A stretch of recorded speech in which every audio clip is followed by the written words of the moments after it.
So yan everyone, ilalagay na natin isa-isa itong ating mga fish da. Yan. 1, 2,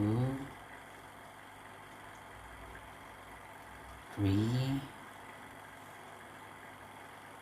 4, 5, 6, 7, 8, 9, and 10. Tapos itong ating dalawang neon fish kasi nga yung isa natin ay si Violet ay tumalo ng bonggang-bongga everyone.